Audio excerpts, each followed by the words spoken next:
This is Dan Wooding, an internationally known journalist and head of a news service that provides Christian-related material to editors around the world. Right before Christmas, I sent him a story. Never heard anything.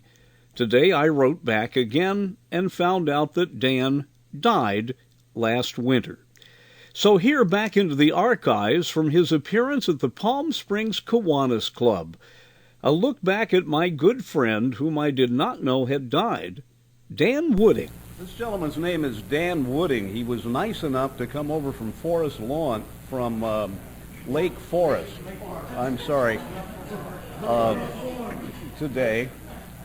I want Dan to tell you how he and I met, but I will tell you, few people I have ever known underwent such an incredible reversal in their lives, not of fortune, but of attitude.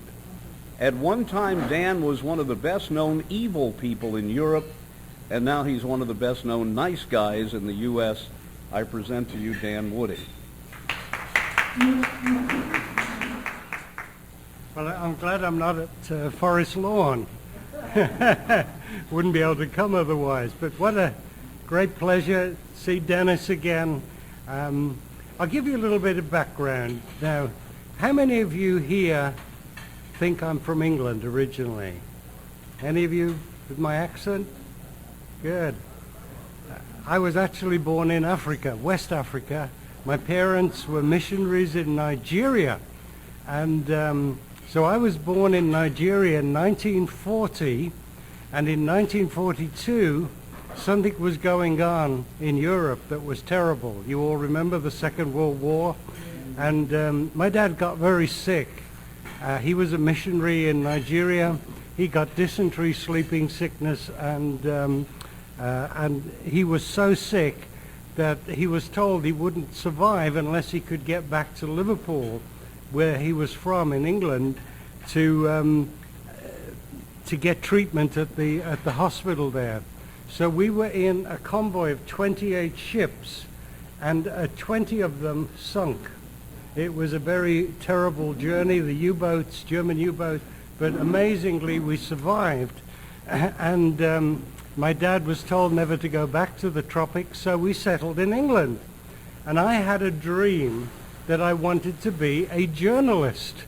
Now, my dad eventually became the pastor of a Protestant church, and he would take me on one side and say, "Son, don't ever become a journalist. They're very wicked people. They drink, smoke, and swear. They lie. They persecute people. Don't ever become a journalist." But my first job as a journalist in England was for Billy Graham. So he was quite happy with that because to him, Billy Graham was the next person to God. And so I managed to get a job with Billy Graham's newspaper in London, England. And my very first day, I got my editor had a speech impediment. He was Scottish. And you know, Scottish people all have a speech impediment, but he had a stutter as well, which made him impossible to understand. And he called me in, and he kept trying to say, and I said, just type it out. You know, we used to have typewriters. At least we have an audience that know what a typewriter is. When I speak to younger audiences, they haven't got a clue what a typewriter is. So he typed out, "I want you to go to St. Paul's Cathedral to interview Coretta Scott King." My very first interview, working for Billy Graham, she was due to speak at the memorial service for Dr. King at St. Paul's Cathedral in London. And I was the only journalist that got in to see her. And all the kids were running around. And I just said to her, "Mrs. King, aren't you afraid the same thing's going to happen to you as happened to your husband?" And she said, "I can't, I just feel that I have to continue his work." And shortly afterwards, I was sent to interview Mahalia Jackson. You remember Mahalia? She sang. And I thought, this is an interesting job, getting to meet these rather amazing people. And then suddenly, after a year, Mr. Graham closed the paper down. He said, "I'm going to ask you to get out of your job," and we were all fired.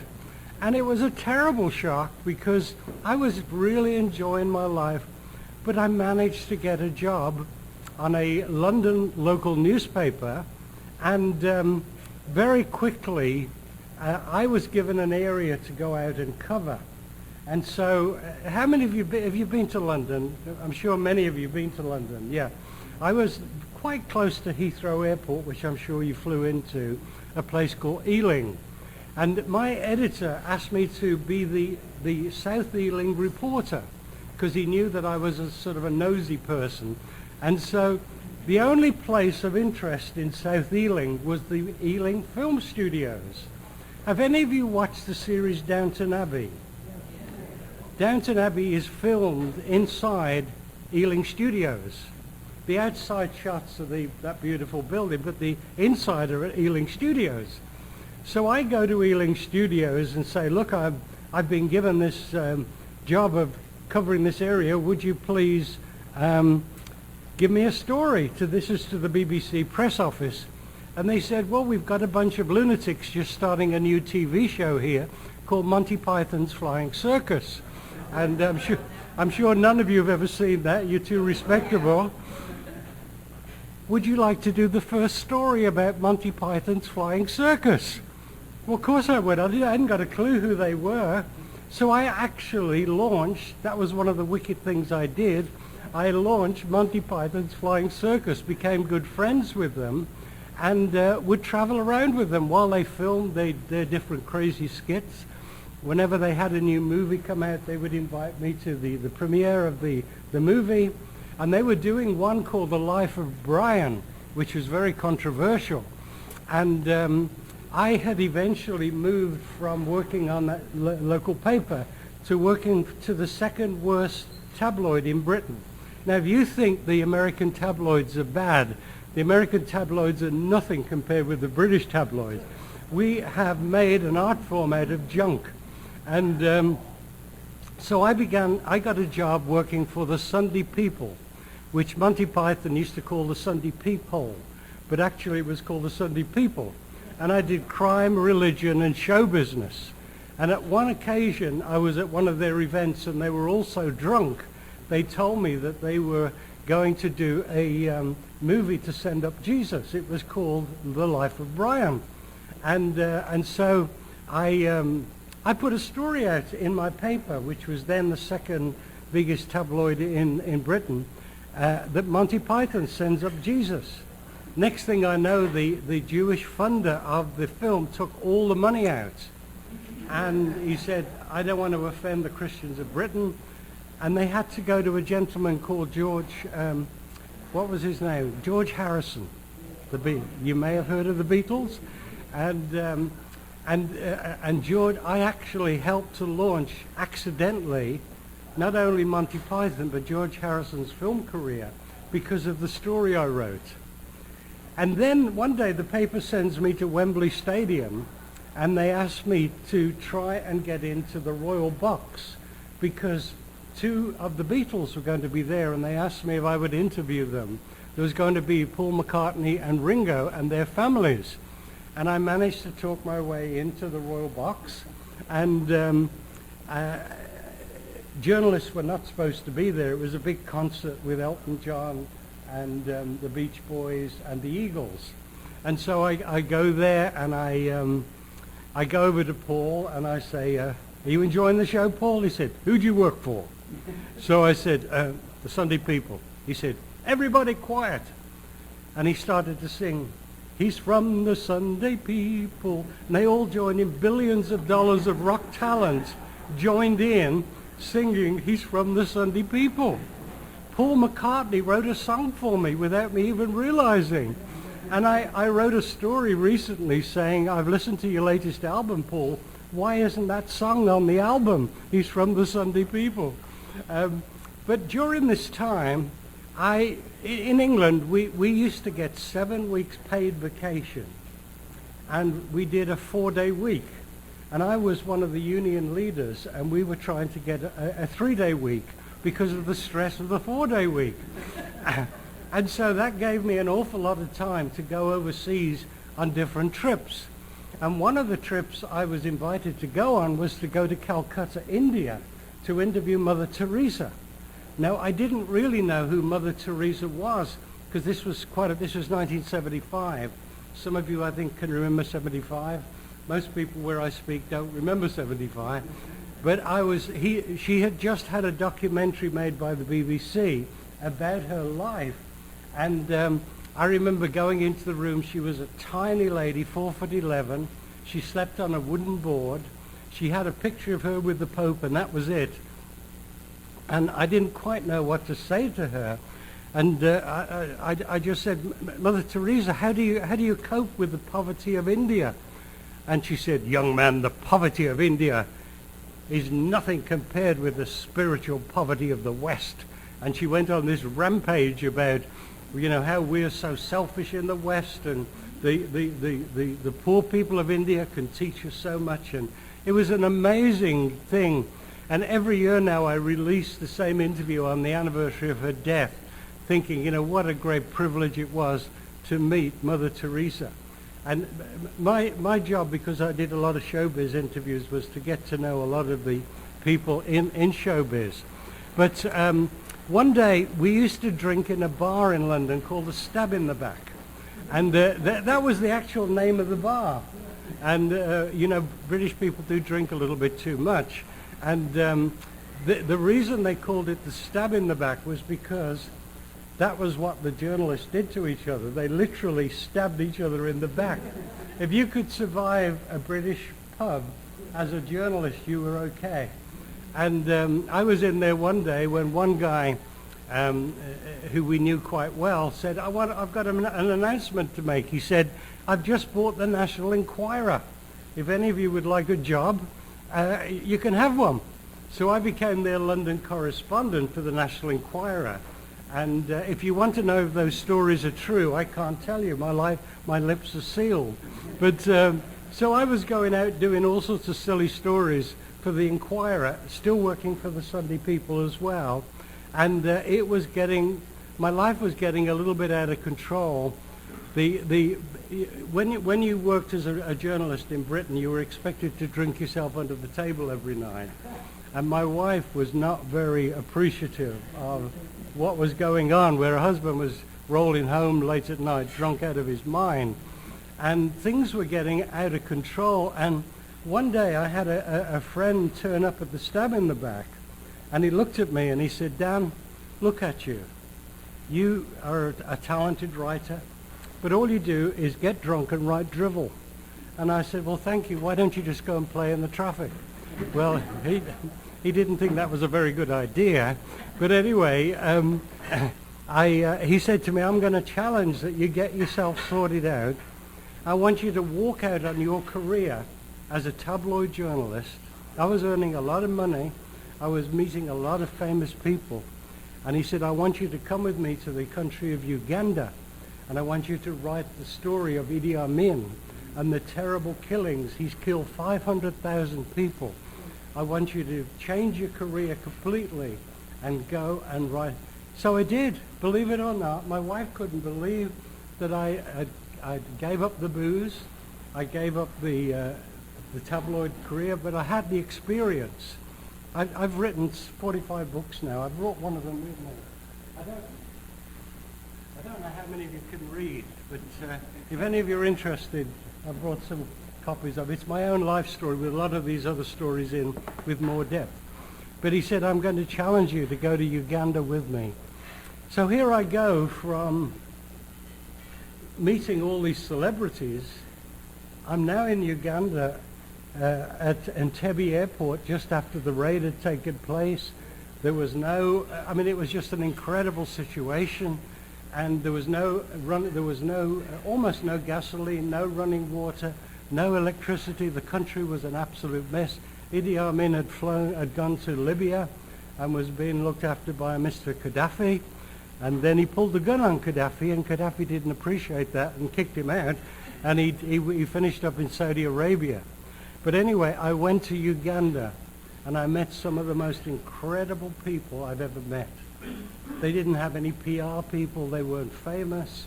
I mean, and I just said, this is what I want to do. I want to help people like this that don't have a voice.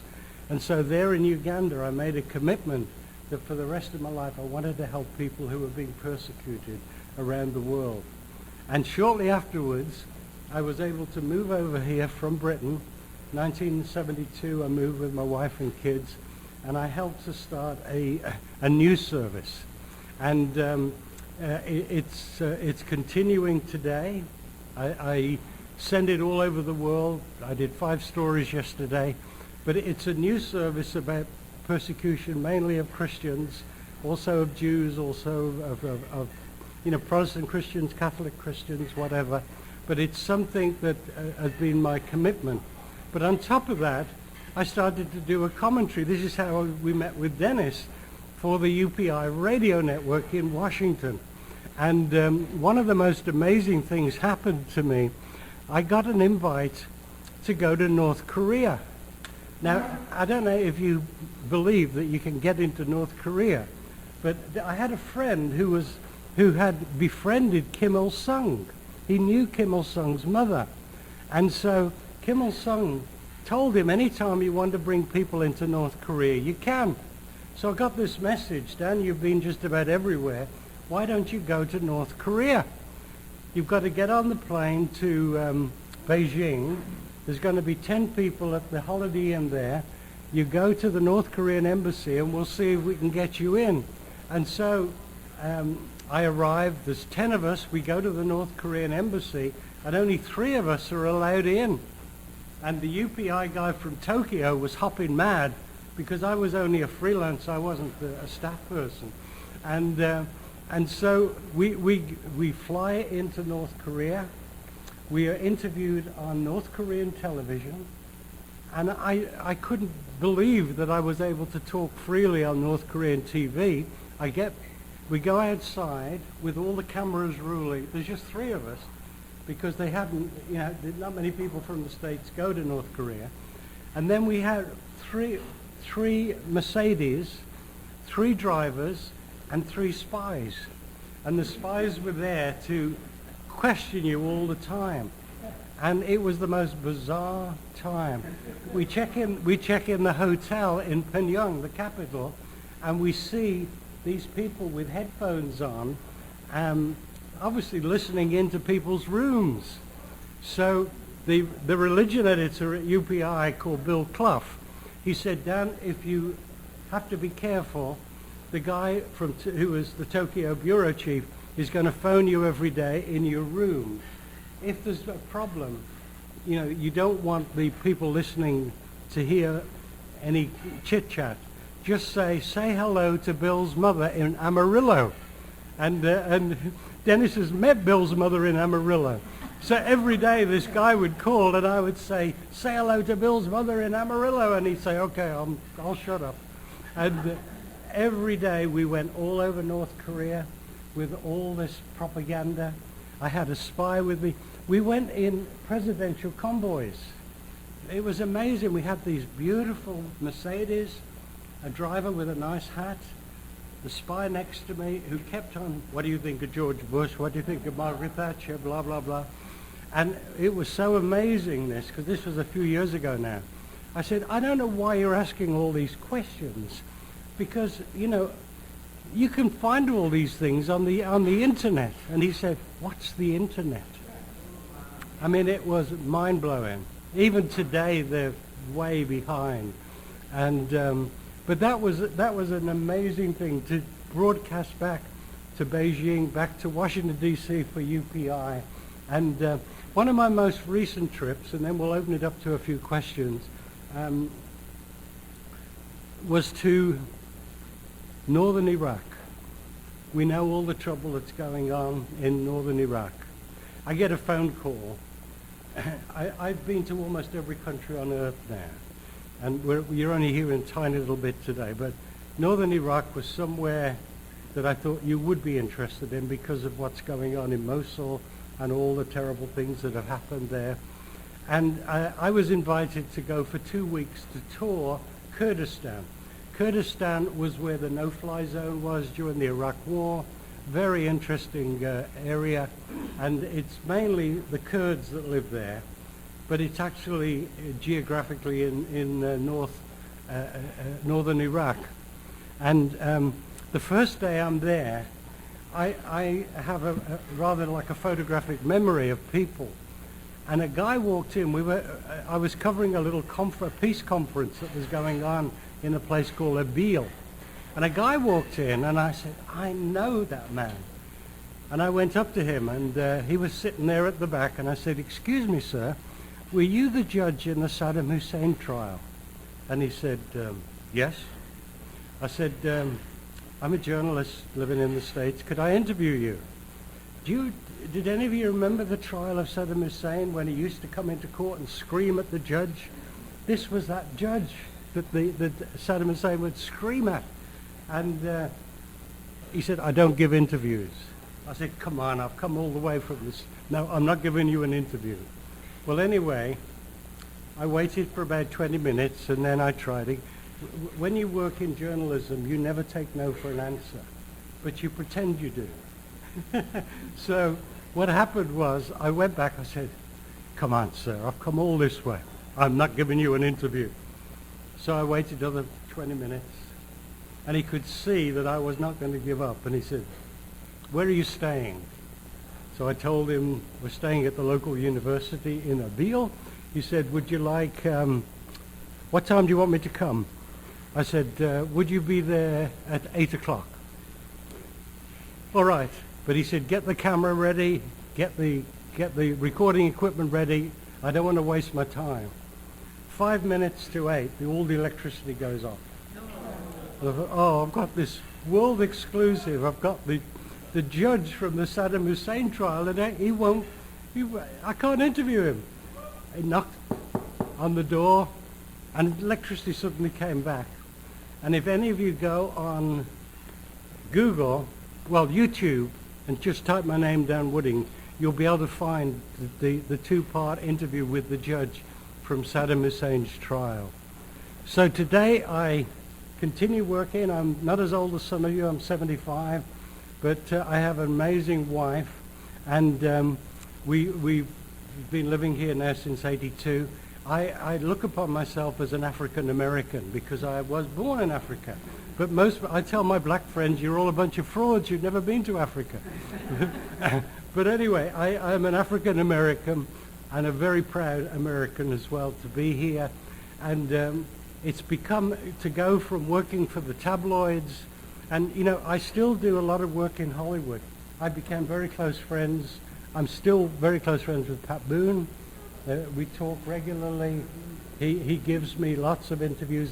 I have a TV show called Inside Hollywood. And one of my best guests was Jane Russell. I got to know Jane very well. I did one of the last interviews with her before she passed away. And she told the story of what it was like to work in Gentlemen Prefer Blondes when it was absolutely fascinating because Marilyn Monroe was such a mess that she would have to try and calm her down. And come on, honey, you could make it, you could make it. And then she'd have to almost carry her onto the sound stage to perform. And it was just amazing. And she said as soon as Marilyn Monroe, the camera went on, she was a transformed person. So I still do a lot of Hollywood stuff, but my main thing is people who are being persecuted. I run this news service. I have 2 TV shows and a radio program called Front Page Radio, which goes across America. And I still do books. If any of you are interested in this, I bought a few copies. They're $15 each. But that'll give you my whole life story. It's been endorsed by Pat Boone, of all people, again, and also a man called Rick Warren, some of you may know from, has a big church in Orange County. But it's called From Tabloid to Truth, which is an interesting title. My daughter-in-law gave me the title of Tabloid to Truth, feeling that going to do what I do now with people who are being persecuted is much more important than what I was doing with the tabloid. I'm not sure how many books Dan Wooding sold, but it's a great read. Dan Wooding was one of those guys who was a real gentleman, and his accent even made things better. I'm really happy that he and I crossed paths over the years, and was really sorry that I had to find out he died by getting a letter responding to my question, "Where are you?" I'm Dennis Daly.